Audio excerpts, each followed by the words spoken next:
தமிழ்நாடு முழுவதும் உள்ள இந்து கோயில்கள்லேருந்து வரக்கூடிய வருமானத்திலிருந்து இல்லை அவங்க சேமித்து வைத்திருக்கக்கூடிய தொகையிலிருந்து கமர்ஷியல் ஆக்டிவிட்டீஸ் கமர்ஷியல் பில்டிங்ஸ் எதுவும் கட்டக்கூடாது அப்படின்னு சொல்லி இந்து சமய அறநிலைத்துறை கமிஷனருக்கு வந்து சென்னை ஹைகோர்ட் வந்து உத்தரவிட்டிருக்காங்க. சென்னை ஹைகோர்ட்டில் பழனி அப்படின்னு சொல்கிற ஒரு பொதுநல மனு ஒன்று தாக்கல் செஞ்சுருந்தார். அந்த மனுவில் என்ன சொல்லியிருந்தாங்கன்னா, சென்னை கந்தக்கோட்டையில் இருக்கக்கூடிய முத்துக்குமார சுவாமி கோயிலுக்கு தினந்தோறும் பார்த்திங்கன்னா ஆயிரக்கணக்கான பக்தர்கள் வந்து போகிறாங்க.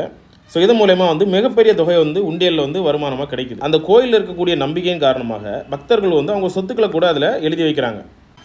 இப்போ பிரச்சனை என்னென்னா, இந்த வருமானத்தை வைத்து இந்து அறநிலைத்துறை வணிக வளாகமும் அடுக்குமாடி குடியிருப்பும் கட்டிகிட்ருக்காங்க.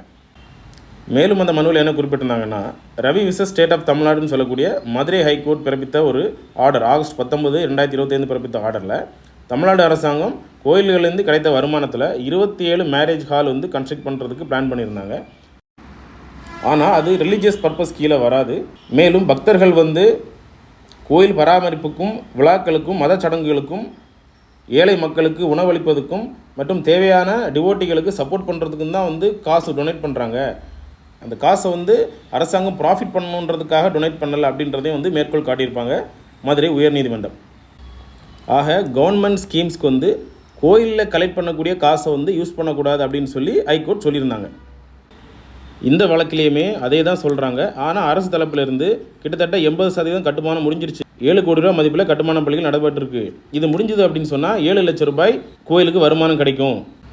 ஆனால் மனுதார தரப்புலேருந்து என்ன சொல்கிறாங்கன்னா, ஆல்ரெடி வாடகை விடப்பட்ட கட்டிடத்துலேருந்தே ஒழுங்கான வாடகையை வந்து கலெக்ட் பண்ண முடியலை, அந்த சொத்தையை வந்து தன் சொந்த சொத்துன்னு சொல்லி நிறைய பேர் கிளைம் பண்ணிகிட்டு இருக்கிறாங்க.